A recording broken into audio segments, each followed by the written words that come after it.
Pessoal, para a gente finalizar, então, pensando nesse nosso último módulo desse nosso curso curto de noções de psicologia com aconselhamento cristão, a gente vai falar sobre as teorias do aconselhamento, tá? Quais são, então, eu vou trazer para vocês três, existem várias, mas eu vou trazer para vocês três principais teorias do aconselhamento que trabalha de uma forma prática, ou te dá uma forma prática de você, então, criar um roteiro na hora que você sentar com a pessoa e começar a conversar com ela, começar a analisar as coisas com ela, tá? A primeira teoria que eu vou explicar para vocês, ela é chamada de aconselhamento cristão, ela vai ter o nome do macro, no micro, tá?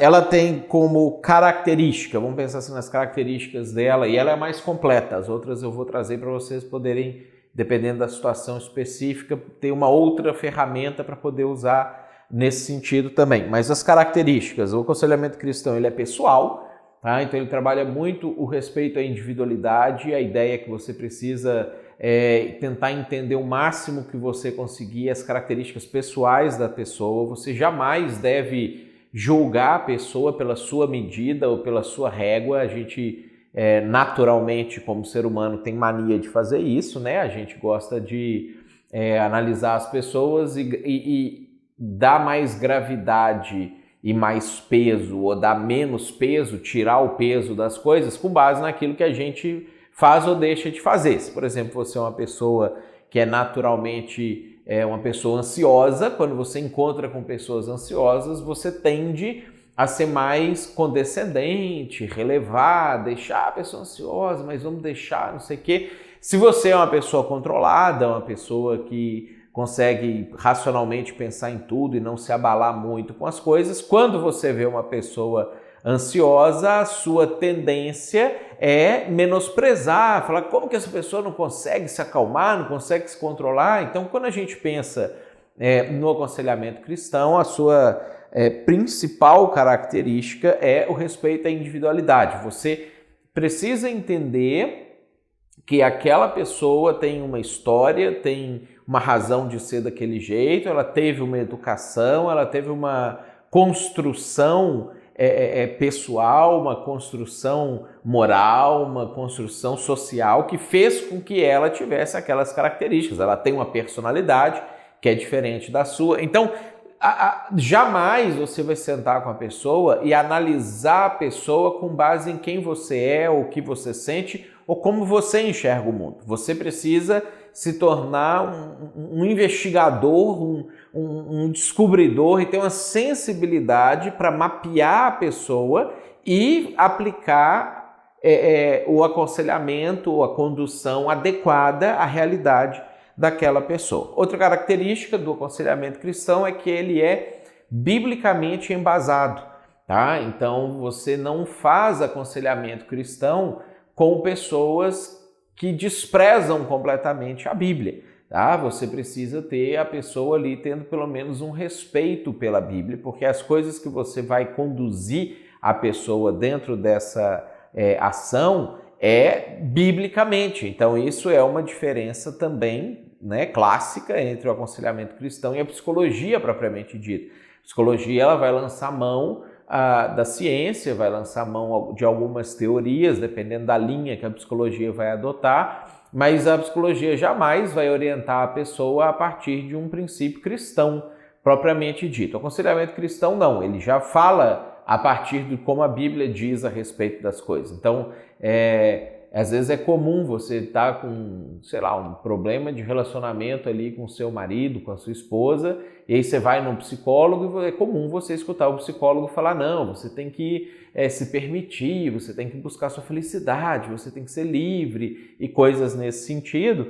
Ao mesmo tempo que quando você vai olhar o que a Bíblia diz sobre isso, vai falar, não, você precisa tentar fazer tudo o que é possível para manter o seu casamento, você precisa perdoar, você precisa trabalhar os seus defeitos também, você precisa negar a si mesmo, o outro tem que negar ele mesmo. Então, são conceitos que a psicologia moderna não vão de jeito nenhum trabalhar, mas o aconselhamento cristão trabalha, porque ele é biblicamente embasado. O aconselhamento cristão, outra característica também é que ele dá ênfase no futuro, não no passado. Tá? Então, por mais que você precisa, a gente vai falar daqui a pouco, ouvir a história da vida da pessoa, a história do passado da pessoa, a ênfase é no futuro. Você escuta para entender, para saber como é que ela chegou até ali, mas toda a construção de conclusão, finalização e direcionamento para a pessoa é ajudar ela a olhar para frente. Trata o passado, mas a ênfase é no futuro. Tá? Então essa é uma outra coisa importante que na hora prática da conversa você precisa dosar o pedacinho que você fala sobre o passado e a grande ênfase que você precisa dar na questão do futuro. O aconselhamento cristão ele também é sensível à cultura, né? Ele vai perceber todo o envolvimento que aquela pessoa tem. Se uma pessoa, por exemplo, é uma pessoa mais pobre, que vive dentro de uma comunidade carente, que tem a sua construção social a partir daquela realidade, você precisa entender a cultura que a pessoa está vivendo e ser sensível a como ela vai interagir com aquela realidade. Se você tem uma pessoa que já vive numa realidade mais rica, mais abastada, que tem sobras e etc., por mais que às vezes você vai olhar para uma situação e falar, não, mas que absurdo, não, você tem que ser sensível à cultura também daquela pessoa, como que as coisas acontecem, porque o objetivo não é julgar a pessoa, de jeito nenhum, e nem ser condescendente e tolerar erros da pessoa, também de jeito nenhum, que são os dois extremos que a gente vive neles. O objetivo é você descobrir o problema da pessoa e conduzir ela para fora do problema, qualquer que seja o remédio que precisa ser aplicado para aquela situação. E também, outra característica do aconselhamento cristão é que ele é orientado para fora. Tá? A gente nunca ensina a pessoa a buscar a resposta dentro dela, a gente ensina a pessoa a buscar a resposta fora dela, principalmente em Deus, porque teologicamente a gente sabe que dentro da gente a gente não encontra respostas, a gente encontra autojustificativas, a gente encontra autocomiseração, a gente tende a ser indulgente com a gente mesmo e tem uma dificuldade muito grande, olhando de dentro para fora, de medir e avaliar as coisas de fato como elas são. Quais são os alvos do aconselhamento cristão? Que você precisa estar atento, então, na hora que você vai verificar se você conseguiu caminhar e preencher ali todos os requisitos do aconselhamento cristão. O primeiro deles é o próprio autoconhecimento. A pessoa ela precisa... a partir dessa caminhada contigo, ela precisa se entender melhor, se perceber melhor, e o autoconhecimento a partir do que a Bíblia diz sobre o ser humano, não do que ela pensa, tá? A partir da cabeça dela, mas ela precisa conseguir, ao final do aconselhamento, entender-se, e ela precisa conseguir pensar assim, esse meu comportamento é um pecado, esse não é pecado, mas é errado, eu deveria ter essa virtude que eu não tenho. A pessoa ela precisa ter uma leitura clara a respeito de si mesma depois que ela termina o aconselhamento. Também é alvo do aconselhamento cristão o aprendizado e a mudança de comportamento, tá? E aí a gente faz uma distinção aqui dentro que é a diferença entre pecado e errado. Existem coisas que não são pecados, mas que são erradas ao mesmo tempo. Então você vai ver uma forma lá que a pessoa está lidando com a educação dos filhos dela. Então ela não está pecando, ela não está agredindo o filho, ela não está sendo violenta com o filho, ela não está menosprezando o filho, mas ela não está fazendo ou aplicando corretamente técnicas adequadas de disciplina para a realidade da personalidade do filho que ela tem, né? Então você precisa no aconselhamento fazer essa distinção entre o que é pecado e o que é errado, mas tentar biblicamente também ajudar a pessoa a entender isso. Tem muita coisa que a Bíblia fala para nós como conselhos para melhorar a nossa vida, que se você não quer acatar, você não está pecando contra Deus, mas a sua vida com certeza vai ser pior porque você não quis acatar ou não quis viver daquela maneira. Também outra coisa, outro alvo o aconselhamento cristão é o apoio, é a pessoa conseguir encontrar alguém que dê para ela o apoio necessário para aquilo que ela está passando, aquilo que ela está vivendo, né? E, por último, integridade espiritual. Você precisa, no final do processo, tentar conduzir a pessoa a reorganizar-se espiritualmente também e ter integridade, porque é um aconselhamento cristão. O objetivo não é só melhorar a vida da pessoa momentaneamente, o objetivo é conseguir oferecer para ela meios dela consertar a vida dela completamente, de forma ampla, que não venha daqui a pouco a precisar de novo e passar a vida dessa maneira. O conselheiro, ou as características que o conselheiro ele precisa ter, vale a gente relembrar algumas delas que a gente falou no primeiro vídeo. Empatia, né? E a ideia da empatia, a palavra empatia, deixa eu colocar isso do lado de cá para você entender, tá? Ela vem da palavra grega pathos, que significa caminho.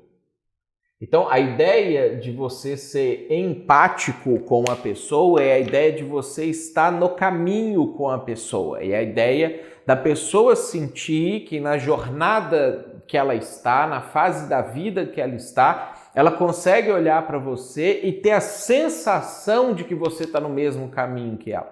Tá? A própria ideia da palavra simpático, que você só troca aqui o em por sim, em grego é mesmo.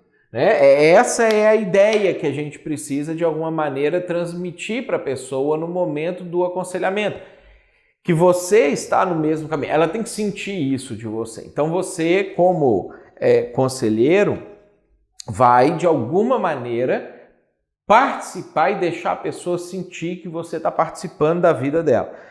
Outra característica que você, como conselheiro, precisa ter é a aceitação incondicional.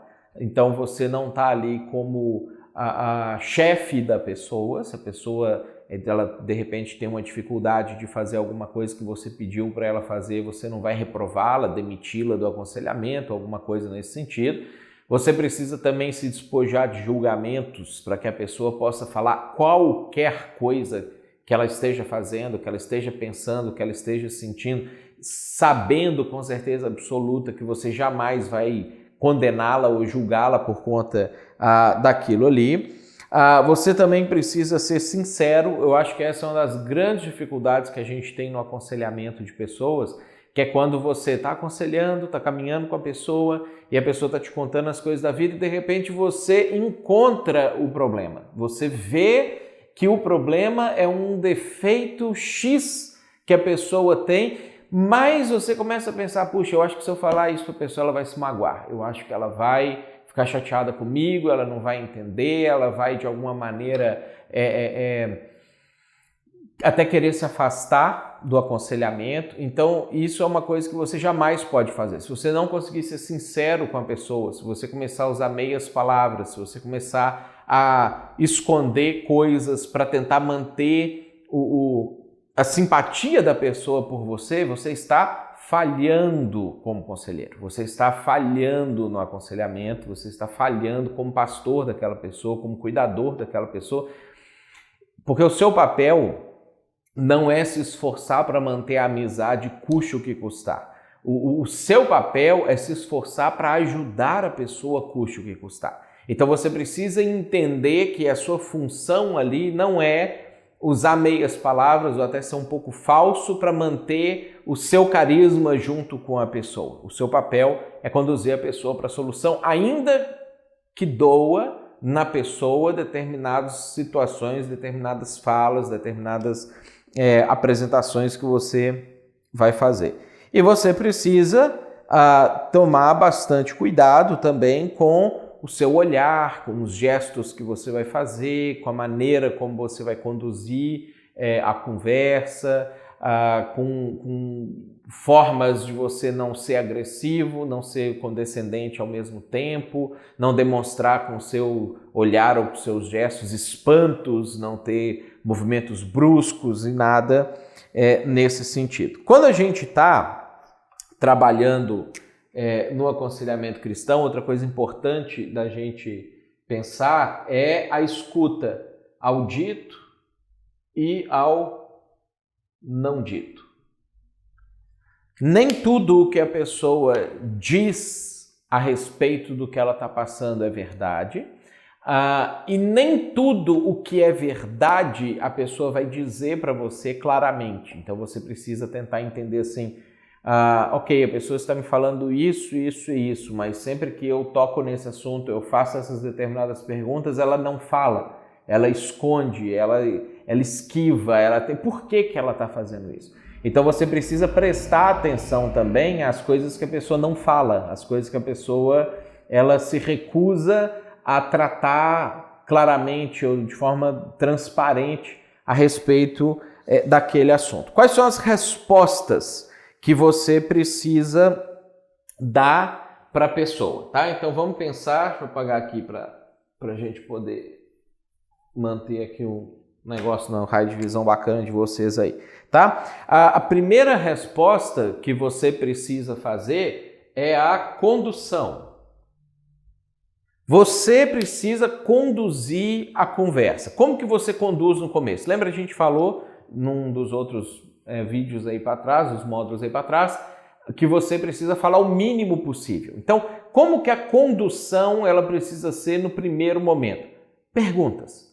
Tá? Você vai conduzindo, fazendo boas perguntas e fazendo as perguntas certas. Se você vê que a pessoa, de repente, ela começou a contar um caso que não tem nada a ver com aquilo que é objetivamente ou especificamente o problema dela, ou que vai trazer alguma coisa útil para você, ou às vezes você até já sabe aquela história, ela está repetindo. Faça perguntas que retornem a pessoa para o assunto. Ela começou a contar uma história, você fala assim, você pode chegar, interromper e falar assim, não, puxa, isso aqui é que você está falando, tem essa coisa aqui, tudo, mas deixa eu só entender um pouquinho uma coisa que você falou antes da gente entrar nisso aqui. Como que é aquela outra coisa mesmo? Aí você não está desprezando a pessoa, não está fazendo pouco caso, ela não vai sentir que você está nem aí para o que ela está falando, mas você retoma o assunto importante, porque a gente tem que lembrar que às vezes se no aconselhamento, a conversa ou o assunto for um assunto desagradável para a pessoa, ela vai ficar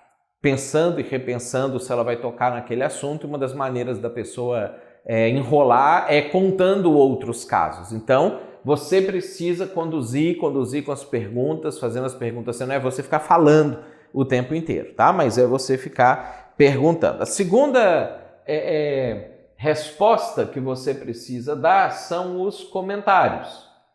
Tá? Então, todas as vezes que a pessoa ela encerra um ciclo de fala, ela encerra um subtema do tema maior, você precisa fazer um comentário sobre aquilo. Por isso que é muito importante que você esteja prestando atenção no que a pessoa está falando, porque você vai precisar chegar para a pessoa e falar assim, realmente, isso que você falou tem esse sentido, ou eu percebi, ou eu senti na hora que você estava falando que isso e isso aqui estão acontecendo.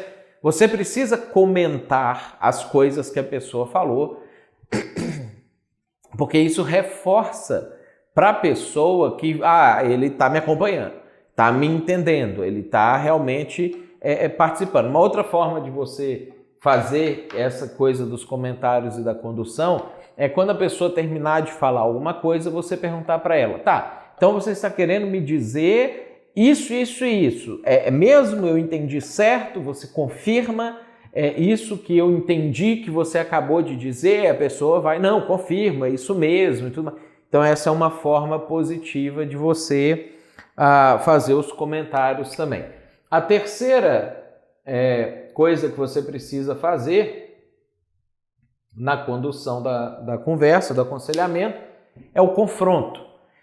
Você vai precisar em algum momento, porque se a pessoa está passando por um problema, ela está ou fazendo alguma coisa errado para ter gerado aquele problema na vida, ou fazendo alguma coisa errada para não estar dando conta de sair daquele problema, ou às vezes tendo uma percepção errada daquilo que está acontecendo. Então, depois que você caminhou com a pessoa, ouviu a pessoa, fez a condução, fez os comentários, você entendeu o panorama, chega um momento do aconselhamento que você precisa confrontar. Você vai precisar marcar para a pessoa objetivamente o que é que ela está fazendo que está errado, ou que ela precisa mudar, ou um passo concreto que ela tem que dar na vida dela para poder resolver aquilo ali que ela se meteu ou que ela acabou se envolvendo. Então você precisa chegar. E no confronto, você também precisa usar ele para poder verificar se você também está entendendo o que a pessoa está falando e se logo em seguida, quando você conduzir a pessoa para uma resposta, se você vai dar a resposta certa. Às vezes você no confronto faz uma fala com a pessoa, então quer dizer que você está fazendo isso aqui errado, e aí a pessoa vai falar assim, não, eu fiz isso aqui certo, porque eu fiz isso, isso, isso. Isso também te ajuda a medir se você está entendendo o que a pessoa está falando e se você está formulando bem na sua mente, porque se a resposta da pessoa ao seu confronto derruba o seu argumento, então pode ser que você não entendeu bem a situação ou aquilo que está ocorrendo ali. A quarta resposta que você precisa dar é a informação. Depois que você conclui essa parte do diálogo, da parte onde a pessoa falou mais do que você conduziu, que você perguntou, que você confrontou, a pessoa respondeu, você precisa dar uma informação. O que é então que a pessoa vai fazer? O que a pessoa precisa entender que ela não está entendendo? Qual informação falta para ela que você tem agora e que você precisa comunicar? Aqui é o seu momento de falar. Aqui é o momento seu de poder concluir, resumir, apresentar passos práticos para a pessoa trabalhar. Então, para isso aqui você precisa também prestar bastante atenção na conversa e ter algumas ferramentas, algumas coisas para poder orientar a pessoa, porque ela precisa levantar dali com uma informação que ela não tinha antes. Ela precisa levantar dali com uma motivação específica de uma ação, com alguma coisa prática para fazer, com uma consciência nova de alguma realidade, que é o que você vai entregar para ela nesse momento de informação. E a última resposta que você precisa dar para a pessoa é o apoio. A pessoa também precisa levantar dali sabendo que você está com ela, que você vai apoiá-la, que você vai caminhar junto com ela, que ela continua, apesar de ter te contado qualquer coisa que ela tenha te contado, ela continua tendo o seu apoio incondicional, ela continua tendo o seu cuidado, ela continua tendo a sua atenção, ela continua tendo o seu amor, o seu carinho por ela. Então você vai fazer isso aqui nesse momento com palavras afirmativas, com palavras de acolhida, com gestos, com demonstrações faciais de acolhida para que ela veja que você está sinceramente falando aquilo ali, porque ela precisa entender que é como se o próprio Deus tivesse conversado com ela, que é como se Jesus tivesse apoiado e acolhido ela, porque, na verdade, é isso que é a proposta que você, como conselheiro cristão, precisa abraçar e precisa entender. Você é uma ferramenta de Deus, é um instrumento de Deus, é uma forma de Deus falar com aquela pessoa. Ok? Então, você vai precisar demonstrar as virtudes de Deus em todos os momentos. Se você quiser aprofundar um pouco mais essa situação, pega essas coisas que eu coloquei aqui agora e abre lá em 1 Reis, capítulo 19, e vê a fala de Deus, a condução de Deus, a maneira como Deus faz aconselhamento cristão com Elias. Quando Elias entra em depressão, sente vontade de morrer, perde a razão da vida dele, o sentido da vida dele, como que Deus ele vai aplicando todas essas formas na conversa. Analisa aquele texto a partir desse prisma, de repente dá um pause no vídeo aí e dá uma lida no texto e analisa essas questões lá. Você vai ver que essa também foi a forma de Deus, a maneira como Deus ele conduziu com Elias, ok? E aí, para a gente fechar essa parte do aconselhamento cristão, esse modelo do aconselhamento cristão, você precisa dar experimentações para a pessoa, que são tarefas de casa, coisas que, olha, essa semana eu gostaria que você fizesse isso, essa semana eu gostaria que você se comportasse assim e me falasse como é que você se sentiu. Essa semana eu gostaria que você chamasse tais pessoas para conversar e depois me falasse como é que foi a conversa. Você precisa, no final, então, de tudo, dar algo prático para a pessoa fazer. Então, você vai pensar sobre isso antes, durante a conversa, depois junto com a pessoa, verificar a viabilidade daquilo ali, para você não viajar na maionese também e falar uma coisa que a pessoa não vai fazer. Então, também tem que ser um passo que ela dá conta de dar, nunca um salto, é um passo, ok? E aí você vai passar para a pessoa alguma coisa específica para ela poder fazer, certo? Esse é o modelo que a gente chama de aconselhamento cristão.